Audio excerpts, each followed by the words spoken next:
সঠিক পথের দিশা দেখায়, মনের অমানিশা কাটায়, তারার ভাষা পড়ি আগামার আগামী দিনের আলো জ্বালায়। হাতের রেখায় লুকিয়ে থাকা সত্যগুলো আমি বলি, সবার আশীর্বাদ ধন্য, আমি সবার আশীর্বাদ ধন্য। জ্যোতিষী শ্রীরাম কৃষ্ণ মাতৃসাধ শ্রীরাম কৃষ্ণ। নমস্কার, আশা করি শুভ দ্বীপ্রহরে আপনাদের সকলকে স্বাগত জানাচ্ছি। রবিবার 1:35 মানেই আপনারা এই অনুষ্ঠানটা দেখার জন্য কিন্তু অপেক্ষা করে থাকেন। দেখুন, 23 তারিখ আমরা জানি যে একে তো শ্রাবণ মাস এবং এবছরে 5টা শ্রাবণ মাসের সোমবারও পড়েছে, কিন্তু শ্রাবণ মাস বললেই আমরা জানি যে আরও একটা বিষয় আমরা যেটার জন্য অপেক্ষা করে থাকি, সেই ছোটবেলা থেকে একটা অপেক্ষাকাল থাকে। তার কারণ বাচ্চা থেকে আমরা বড় প্রত্যেকেই কিন্তু আমরা অপেক্ষা করি যে শ্রীকৃষ্ণের ঝুলন যাত্রা শুরুটা কবে হবে। আর এই ঝুলন যাত্রা কিন্তু একটা বিশেষ দিক রয়েছে, বিশেষ তাৎপর্য অবশ্যই রয়েছে। আর অবশ্যই তারও কয়েকটা দিক নিয়ে যেরকম আমরা আলোচনা করব। অর্থাৎ শ্রীকৃষ্ণের কথা যখন বলতে হয়, শ্রীকৃষ্ণ বহু তার কথা, তার বাণী, যেগুলো আমাদের জীবনে গীতার মধ্য দিয়ে তিনি ফুটিয়ে তুলেছেন। সব থেকে বড় কথা, সেই গীতার বাণী যদি আমরা প্রতিদিন প্রত্যেকটা বাণীকে স্মরণ করে চলি, মেনে চলি, আমরা জানি যে জীবনের অনেক সমস্যা যেন সত্যি একেবারে ফুৎকারে উড়িয়ে দেওয়া যায়। কিন্তু মনুষ্য সমাজ বা মানব জীবন এত জটিল হয়ে গেছে না, সত্যি আমরা ভীষণ একটুতে হাঁপিয়ে যাই, আমরা একটুতে অধৈর্য হয়ে পড়ছি, আমরা উত্তেজিত হয়ে পড়ি, আমরা বিভিন্ন সময় কিন্তু আমরা দিগ্ভ্রান্ত হয়ে পড়ি। আর অবশ্যই এই বিষয়গুলো নিয়েই কিন্তু তখন আমাদের জীবনের নানা জটিলতা, মানে যত না প্রবলেম, তার থেকে 10 গুণ সমস্যা হয়তো আমরা নিজেরাই কোথাও ডেকে আনি না। তো দেখুন, এইভাবে মানুষের জীবন একটা পাকে চক্রে কালের গতিতে চলছে, কিছু করার নেই। আমরা 21st সেঞ্চুরিতে রয়েছি, জীবনের সমস্যা অনেক আসছে। সমস্যাগুলোকে তো বাড়িতে বসে বা ফ্রিজে লুকিয়ে রাখা যাবে না, সেগুলোকে ঠান্ডা করে রেখে দেওয়া যাবে না, সেগুলোকে একটা নির্দিষ্ট পদ্ধতিতে সমাধান করতে হবে। কিন্তু বিষয় হচ্ছে, সমাধানের কথা যখন আসে তখন ভাবতে লাগে যে আমরা নিজেরা তো অনেক সময় সমাধান করে উঠতে পারছি না। এমন একটা মানুষ যার কাছে গেলে একটা গাইডলাইন সঠিকভাবে পাওয়া যায়, একটা সঠিক দিশা পাওয়া যায়। আর সেই গাইডলাইন বা সঠিক দিশাটা কিন্তু যে কেউ দিতে পারেন না। তার জন্য আপনাকে একটু জ্যোতিষশাস্ত্র নির্ভর হতে হয়, একটু জ্যোতিষশাস্ত্রের কথা ভাবতে হয়, সেই পদ্ধতিতে যেতে হয়, আর সেই মানুষটার কাছে যেতে হয়। আমরা জানি, এতক্ষণে আপনারা বুঝে গেছেন যে আমি বলছিলাম যে দুপুর 1:35 মানে রবিবার, অবশ্য যার অনুষ্ঠান আপনারা দেখার চেষ্টা করেন, বাকসিদ্ধ মাতৃসাধক জ্যোতিশ্রী রামকৃষ্ণ শাস্ত্রী, আপনাদের জন্য অবশ্যই তিনি আজ আরও একবার রয়েছেন। আর অবশ্যই তিনি ইন্ডিয়ান অ্যাস্ট্রোলজিক্যাল ইনস্টিটিউটের প্রেসিডেন্টও বটে। আগে রামকৃষ্ণদাকে স্বাগত জানানোর চেষ্টা করি, তারপর তো অনেক আলোচনা থাকছে, আপনারাও থাকছেন আমাদের সঙ্গে। রামকৃষ্ণদা, আজকের এই দ্বীপ্রহরে অনুষ্ঠানে আপনাকে স্বাগত জানাচ্ছি একবার। নমস্কার, আমার সকল দর্শক বন্ধুদের প্রণাম জানাই এবং আমার আরাধ্য দেবী তারামাকে প্রণাম জানিয়ে, আমার জন্মদাত্রী পিতা মাতা এবং গুরুদেবকে প্রণাম জানিয়ে, আমার থেকে বয়সে কনিষ্ঠ সকল ভাই বোনেদের আমার শুভেচ্ছা এবং ভালোবাসা জানিয়ে আজকের অনুষ্ঠান শুরু করছি। আজকে যখন আমি অনুষ্ঠান করছি, এই সময় আমি নর্থ বেঙ্গলে রয়েছি, সম্ভবত কোচবিহার। যাই হোক, কোচবিহারে আমি হোটেল ইলোরায় আছি। তো বিষয় হচ্ছে যে আমরা যে এই যে আমরা জীবনটাকে অতিবাহিত করি, এটা একটা রঙ্গমঞ্চ। এখানে যেমন আমরা ট্রেনে উঠে দেখি যে জেনারেল কামরায় যদি আমরা কখনো উঠি, দেখি কত মানুষ সিট নিয়ে গন্ডগোল করে, গন্ডগোল করতে করতে তার গন্তব্য এসে গেল, সে নেমে গেল, তার গন্ডগোল করাটা তার বৃথা। আবার কিছু মানুষ আছেন উঠে দাঁড়িয়ে সিট ছেড়ে দেন, বয়স্ক মানুষের জন্য আলাদা সিট থাকে। তো এই নাট্যমঞ্চে আমরা সবাই কিন্তু নাটক করতে এসেছি। কখনো স্ত্রীর সামনে স্বামীর অভিনয় করছি, কখনো সন্তানের সামনে পিতার অভিনয় করছি, মাতার অভিনয় করছি, কখনো শ্বশুর শাশুড়ির অভিনয় করছি, কখনো বা সন্তানের অভিনয় করছি। না আমরা সবাই কিন্তু এই রঙ্গমঞ্চের এক একটা অ্যাক্টর। আবার যে শিক্ষক তিনি স্কুলে গেলে শিক্ষকের অভিনয় একদম করছেন। তাই। তো আমরা প্রত্যেকে অভিনেতা, কিন্তু এই অভিনয়টা কে কতটা পারফেক্ট করবে। রাজার ছেলে রাজা হবে, সে রাজার অভিনয়টা যদি সুন্দর করে না করতে পারে তাহলে তার রাজ্য যাবে, একদম রাজপাট যাবে। হ্যাঁ, এই জন্য আমরা অন্যান্য সাবজেক্টের মতো যেমন চিকিৎসা শাস্ত্র, তারপরে আমাদের রসায়ন শাস্ত্র, হ্যাঁ, এই সমস্ত শাস্ত্রের মধ্যে একটা শাস্ত্র আমরা আজ থেকে 7,500 বছর পূর্বে আমরা আবিষ্কার করেছি। এই শাস্ত্রটা হচ্ছে জ্যোতিষ শাস্ত্র। তো জ্যোতিষ শাস্ত্র বেদের একটা অংশ, বেদের থেকে একটা অংশ এসছে এই জ্যোতিষ শাস্ত্র। আগে নালন্দা বিশ্ববিদ্যালয়ে পড়ানো হতো জ্যোতিষশাস্ত্র। যেমন চাণক্য চন্দ্রগুপ্তকে কিভাবে খুঁজে পেয়েছিলেন। চাণক্য দেখলেন যে একটা নদীর পাড়ে কতগুলো বাচ্চা রাজা খেলছে, কতগুলো বাচ্চা বসে রাজা খেলছে, মাঝখানে একটি ছেলে সে এত সুন্দর রাজার অভিনয় করছে। তখন চাণক্যের মনে হলো যে এই ছেলেটির মধ্যে রাজকীয় সব যোগ্যতা বিদ্যমান। আজকে আমরা মহানায়ক উত্তম কুমারের জন্ম শতবর্ষ, আমরা মহানায়ক উত্তম কুমারকে যদি জানি তার জীবনী, তিনি তার বাড়িতে থিয়েটারের একটা চল ছিল, অভিনয়ের একটা চল ছিল, তিনি লুকিয়ে অভিনয় করতেন। এই যে তার নেশা, অভিনয় করার নেশা, আগামী দিন তাকে জেদে ফ্লপ হতে তিনি কিন্তু মহানায়কে পরিণত, ফ্লপ মাস্টার থেকে মহানায়কে পরিণত করেছেন। আমরা অমিতাভ বচ্চনের ক্ষেত্রে দেখতে পাই, আমরা সাউথের যে ইসেকে দেখতে পাই, হ্যাঁ, অভিনয় যখন তিনি করেন অভিনয় দেখতে একদম বয়স হয়ে গেছে, কিন্তু যখন তিনি মেকআপ করে অভিনয় করেন তখন ইয়াং ছেলের মনে হয়। এটাই তো অভিনেতার একটা বড় গুণ। তিনি যে চরিত্রে তিনি অভিনয় করছেন সেই চরিত্রটাকে যদি একদম সুন্দরভাবে ফুটিয়ে তুলতে পারেন। আমি আজকে কি জ্যোতিষীর অভিনয় করছি, আমি তো ভগবান নই, আমি জ্যোতিষী যিনি আমার কাছে আসছেন। এই যে আমরা যখন কৃষ্ণ লীলা দেখি, আমরা যখন কৃষ্ণ লীলা, গৌর নিতাই লীলা হয়, দেখবেন কিছু বয়স্ক মানুষ, হ্যাঁ, কৃষ্ণের পায়ে গিয়ে পড়েন, তিনি জানেন কিন্তু ইনি কৃষ্ণ নন, কিন্তু তার অভিনয়ে এত ভালো লাগে মানুষের, হ্যাঁ, এমন অ্যাক্টিং করে এত বাস্তবের সাথে অভিনয় করেছিলেন। তো মানুষের জীবনটাই তাই। আপনি যদি খুব ভালো অভিনেতা হন আপনি স্ত্রীর কাছে ভালো, আপনি খুব ভালো অভিনেতা হলে আপনি সন্তানের কাছে ভালো, আপনি খুব ভালো অভিনেতা হলে আপনি আপনার বৌমার কাছে ভালো, আপনি অভিনয় কম জানলে তাহলে আপনি কারোর কাছেই ভালো না। এক একটা ক্যারেক্টার, হ্যাঁ, এক একটা ক্যারেক্টার। এই অভিনয়টা কে করতে পারে? এই যে কথার জন্য, একটা কথার জন্য দেখুন না, মানে একটা কথার জন্য মানুষের ফাঁসি হয়, আবার একটা কথার জন্য মানুষ কিন্তু ফাঁসি থেকে বেঁচে যায়। একদম দেখুন কদিন এই যে আমরা মাঝখানে দেখলাম এক ভদ্রলোক নেতাজি সম্পর্কে বললেন, তাকে ভারত বঙ্গভূষণ কেড়ে নেওয়া হলো। তিনি সাধারণ কথা তিনি না বলতে পারতেন, হ্যাঁ, তিনি কিন্তু জন্মাননি, নেতাজি যখন ছিলেন তিনি জন্মাননি। তিনি একটা বই, কত বই বেরোয়, সেই বই থেকে একটা উদ্ধৃত করে একটা জায়গা তিনি বলছেন।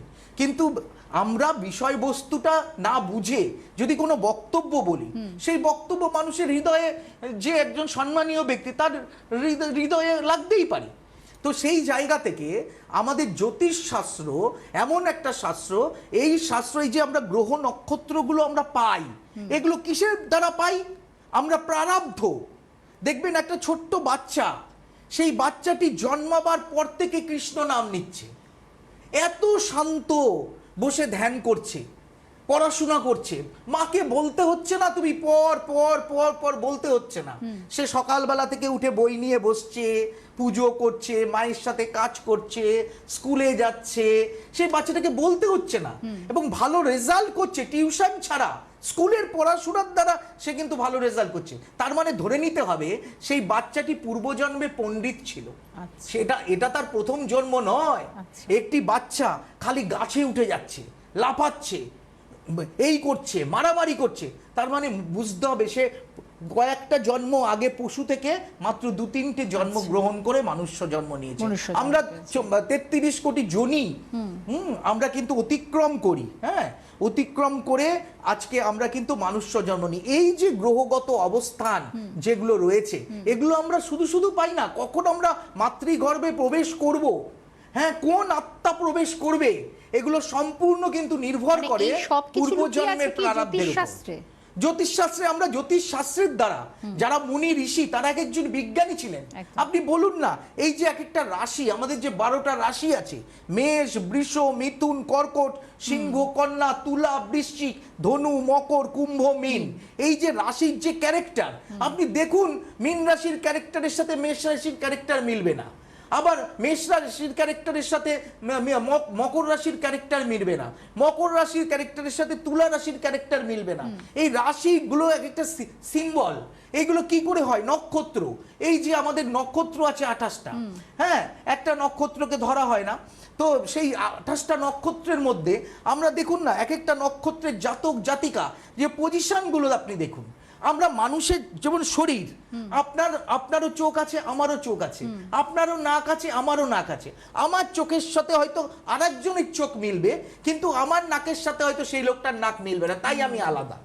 তেমনি মানে আমাদের হরোস্কোপটাও ঠিক তাই, রাশি মিলতে পারে, লগ্ন মিলবে না, লগ্ন মিলতে পারে, নক্ষত্র মিলবে না, নক্ষত্র মিলতে পারে, দশা মিলবে না, কারণ ডেট অফ বার্থ, টাইম এবং বার্থ প্লেসটা কেন না হয় সেখানকার লোকাল মেন টাইম।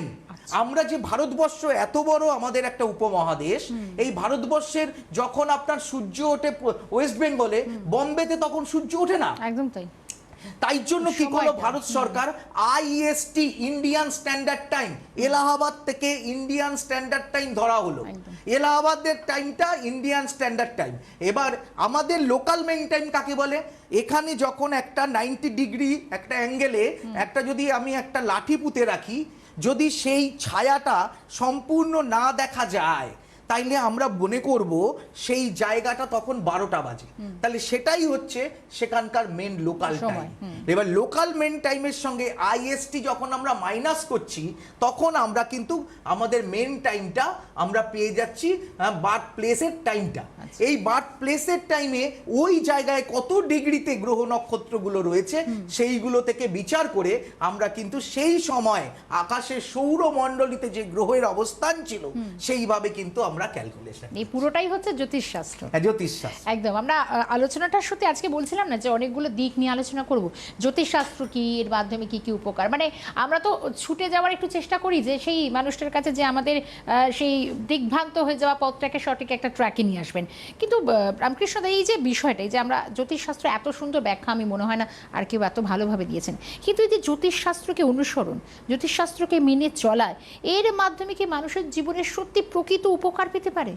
দেখুন, যে কোনো শাস্ত্র, সেই শাস্ত্রের কিছু সুদিক আছে, আবার সেই শাস্ত্রের কিছু অপব্যাখ্যা আছে। আচ্ছা, আমি ঈশ্বরকে প্রণাম করলাম, আমি বাড়ির জ্ঞানী গুণী ব্যক্তিকে প্রণাম করলাম, এটা হচ্ছে মানে একটা শ্রদ্ধা, হ্যাঁ, পজিটিভ দিক। এই পজিটিভ দিক, এই শ্রদ্ধা। তিনি আমার মাথায় হাত রাখলেন, আমার তার হাতের স্পর্শে আমার শরীরে একটা পজিটিভিটি তৈরি হয়ে গেল, আমি ঝুঁকলাম তার কাছে।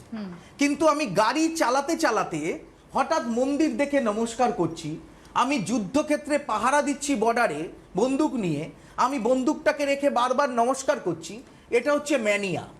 এই ম্যানিয়া যে করবে, এটা ভগবানও তাকে বাঁচাতে পারবে না। আর অনেক মানুষের রাস্তা থেকে অনেক মানুষ কিন্তু সেটা করেন, গাড়ি চালাতে চালাতে নমস্কার করছেন, ভগবান কিন্তু বলেননি যে তুমি আমাকে গাড়ি চালাতে চালাতে প্রণাম করো, বরং বিপদ হয়ে যায়। কারণ কর্ম আগে তোমাকে প্রণাম করবে, তোমার ভক্তি আছে, শ্রদ্ধা আছে, সমস্ত কিছুই আছে, ধর্মের তুমি অপব্যাখ্যা করতে পারো না।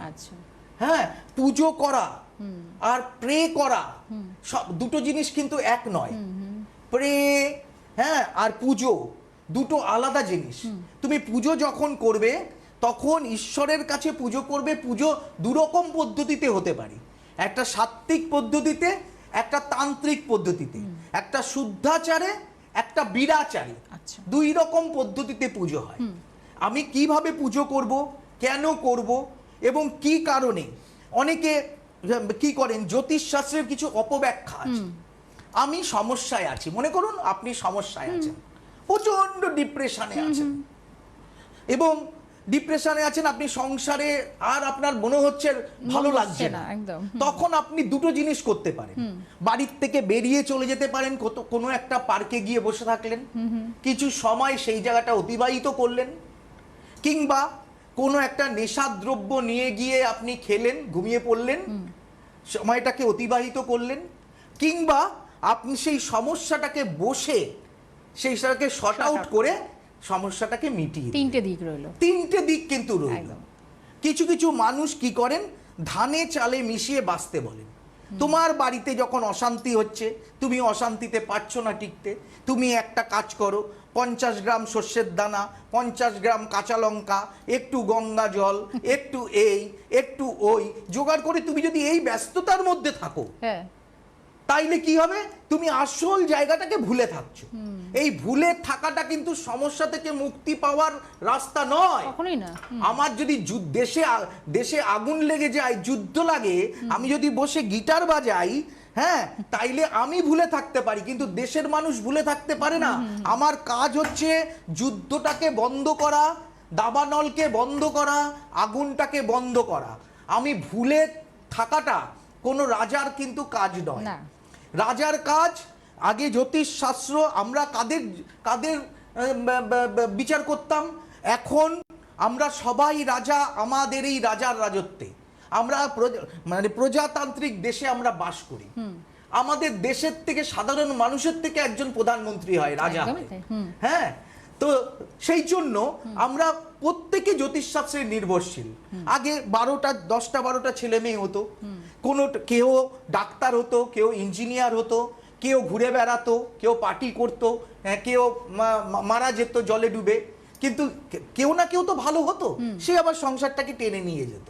কিন্তু এখন আমাদের 51টি পরিবার নেই, একটি মাত্র সন্তান, একটি ছেলে বা একটি মেয়ে, তাকে আমাদের মানুষের মতো মানুষ করতে হবে, জীবনে প্রতিষ্ঠা লাভ করাতে হবে, আমাকে ওটাকেই ঠিকঠাক করে নিতে হবে। তাই জন্য প্রত্যেকে আজকাল জ্যোতিষীর সহায়তা হচ্ছে, কিন্তু জ্যোতিষীর সহায়তা হতে গিয়ে অনেকে কিন্তু আসল শাস্ত্রটাকে ভুলে গিয়ে সেটাকে কিন্তু অপব্যাখ্যার মাধ্যমে ভুল কাজ করছে। এই ভুল কাজ করে হ্যাঁ, তারা কিন্তু জ্যোতিষ শাস্ত্রটার বদনাম করার চেষ্টা করছে। কোন শাস্ত্র, একটা 7500 বছর ধরে একটা শাস্ত্র চলে আসছে, এই শাস্ত্রটা কখনো মিথ্যে হতে পারে না, এই শাস্ত্রটা মানুষের কল্যাণের জন্য লেগেছে। আমরা জ্যোতিষীরা হয়তো মিথ্যে কথা বলতে পারি, আমরা হয়তো ভুল রাস্তা দেখাতে পারি, কিন্তু সাবজেক্ট কখনো ভুল রাস্তা দেখায় না। একদমই তাই। কারণ আমি আরেকটা কথা যদি আমি আশা করি, আমি শোরুম থেকে একটা মার্সিডিজ বেরিয়ে এলো, আর আমি একটা মারুতি কারকে আমি মার্সিডিজ গাড়ি বানালাম, দুটো যে এক হবে, দুটোর যে মেটেরিয়াল এক, সেটা কখনো হতে পারে না। একটা অরিজিনাল কোম্পানির মেডিসিন, একটা জেনেরিক মেডিসিন, দুটোর দামের যেমন পার্থক্য আছে, দুটোর কোয়ালিটিরও পার্থক্য আছে। গ্র্যান্ডের চা আর চায়ের দোকানের চা, দুটোর মধ্যে পার্থক্য আছে। তো পার্থক্যটা মানুষকে বুঝতে হবে। আজকে আমি যদি কোনো গ্রামের কোনো জ্যোতিষীর কাছে যাই, আমি অর্থ নেই, আমাকে একটা গাছের শিকড়, একটা গাছের মূল, বা একটা এখানে জল ঢালো, এখানে অত্যন্ত জায়গা আছে, এখনো ওঝার কাছে যায়, ওঝার কাছে যায়, এখানে জল ঢালো, শিবের মাথায় জল ঢালো। আরে একটা মানুষ যদি সারা মাস ধরে পুজো করতে থাকে, সেই মানুষটা কর্ম করবে কখন? একটা স্টুডেন্ট যদি সকালবেলা উঠে 25 বার মন্ত্র পড়ে, হ্যাঁ, 3 বার সূর্যের দিকে তাকিয়ে থাকে, 4 বার জল ঢালে, 5 বার উত্তর দিকে মুখ করে থাকে, দক্ষিণ দিকে মুখে, সে পড়াশোনা করবে কখন? জ্যোতিষ শাস্ত্র কিন্তু সে কথা বলে না। জ্যোতিষ শাস্ত্র বলে, তোমাকে আমি প্রতিবিধান দিয়ে দিচ্ছি, তুমি তোমার কর্মটা তুমি ভেতর থেকে করবে, তোমাকে ভেতর থেকে। অনেকে বলেন, প্রশ্ন করেন যে আমি তো পুরুষাকারে বিশ্বাসী, আমি তো কর্ম করব, জ্যোতিষ আমাকে কি করবে? তোমাকে যে কর্ম করাবে, এটাই জ্যোতিষ তোমাকে কর্ম করাবে। তোমাকে সুচিন্তা, সুভাবনা, তোমার মধ্যে রাগ, তেজ, জেদ, ক্রোধ, এই পঞ্চ ইন্দ্রিয়কে একটা পারফেক্ট জায়গায় নিয়ে আসবে, কিন্তু ব্যালেন্সে নিয়ে আসবে এই জ্যোতিষ শাস্ত্রের রেমেডিজ।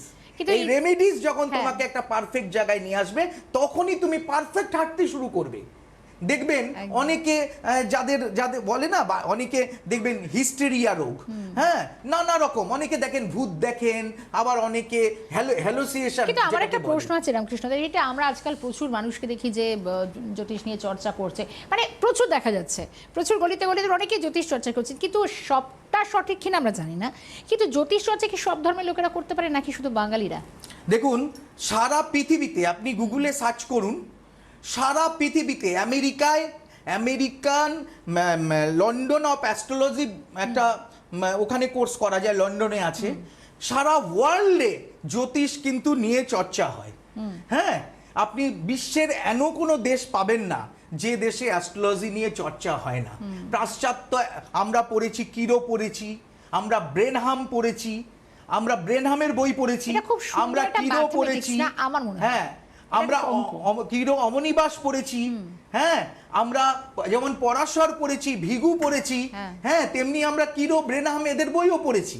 হ্যাঁ, তো কারণ সারা ওয়ার্ল্ডে কিন্তু জ্যোতিষ শাস্ত্র নিয়ে চর্চা হয়। জ্যোতিষ শাস্ত্র যে শুধুমাত্র ভারতবর্ষে চর্চা হয় তার কোনো মানে নেই, কিন্তু প্রতিকার বা প্রতিবিধান এক এক দেশে এক এক রকম। একদম, আমি আসবো, সময়টাও কমে আসছে, এবং যেহেতু আগামীকাল থেকে কোথায় কোথায় চেম্বারগুলো রয়েছে একবার জলদি একটু বলে দেওয়ার চেষ্টা করি। 24 তারিখ মানে আগামীকাল আপনারা পাচ্ছেন ফালাকাটায় থাকছে, 25 তারিখও পাচ্ছেন, মানে ঠিক পরদিন জলপাইগুড়িতে রামকৃষ্ণ দাকে আপনারা পাচ্ছেন, শিলিগুড়িতে পাচ্ছেন ঠিক তার পরদিন অর্থাৎ 26শে অগস্ট, আর একদিন বাদ দিয়ে 28শে অগস্ট আপনারা পাচ্ছেন কালিয়াগঞ্জে পাচ্ছেন। এরপর পড়ে যাচ্ছে সেপ্টেম্বর, অর্থাৎ নতুন মাস, সেখানে 4 তারিখ পাচ্ছেন হচ্ছেন তারাপীঠে অবশ্যই, আর ঠিক তার পরদিন আবার 5 তারিখও উনি তারাপীঠে থাকছেন, মানে 4 ও 5 তারিখ সেপ্টেম্বরে তারাপীঠে রামকৃষ্ণকে অবশ্যই থাকছেন।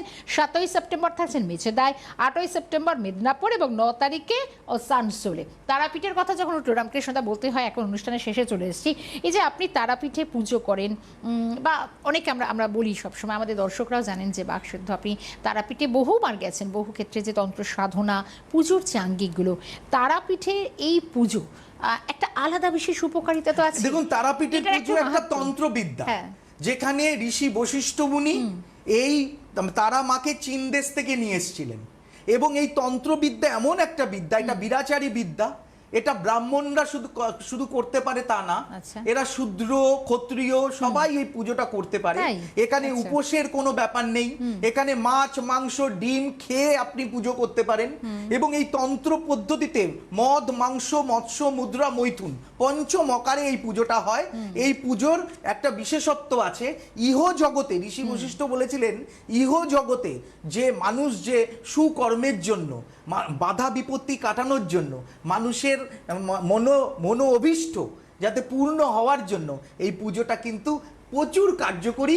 তাই কোটি কোটি মানুষ তারাপীঠ গিয়ে তন্ত্র পুজো করছে, কিন্তু অরিজিনাল পুজো দরকার। ভণ্ডামি পুজোর কিন্তু কোনো মূল্য নেই, কোনো জায়গা নেই, ভণ্ডামি পুজোতে কাজ হবে না, অরিজিনাল পুজো। তাই আমি বলি, আমার একটা পরামর্শ আপনার জীবনটা বদলে দিতে পারে, আর আমি যদি কাজ না হয় আমি সম্পূর্ণ অর্থ আপনাকে ফেরত করে দেবো, আমি গ্যারান্টি সহকারে আমি সব সময় কাজ করে থাকি। আমি শ্রী রামকৃষ্ণ আপনার কষ্টের উপার্জিত অর্থ আমি নষ্ট হতে দেব না, কারণ আমি কারোর পাপ নেব না। আমি যদি পারি আপনার আশীর্বাদ এবং আপনার থেকে পুণ্য অর্জন করব, আপনার কাজ করে আশীর্বাদ নিয়ে বেঁচে থাকার। আমার আর সত্যি অনুষ্ঠানের শেষে না কিছু বলার জায়গা নেই, কারণ এই যা বলে দিলেন দাদা এক লাইনে, সত্যি মানে এইটা কজন বলতে পারে। আমি শুরুতেই বলছিলাম যে একজন সঠিকভাবে যে গাইড, এই গাইডের বোধহয় আমাদের সত্যি অভাব। আর রামকৃষ্ণদার সঙ্গে যারা অন্তত কাজ করেছেন তারা অন্তত জানেন। আজকের অনুষ্ঠান বেশি কথা বলা শেষ করার এতটুকু সময় নেই। রামকৃষ্ণদা অনেক ধন্যবাদ জানাচ্ছি, আপনারা সকলে ভালো থাকবেন। শেষ করছি এখানেই, নমস্কার। সুখবর, আপনাদের প্রিয় জ্যোতিষী রামকৃষ্ণ শাস্ত্রী অনলাইন কনসালটেন্সি করছেন। আপনাদের প্রতিকার এবং পরামর্শ ভারতবর্ষের বিভিন্ন প্রান্তে পৌঁছে যাচ্ছে। Online consultancy number 9038002022। Ramakrishna Shastri, আপনাদের সাথে, আপনাদের পাশে।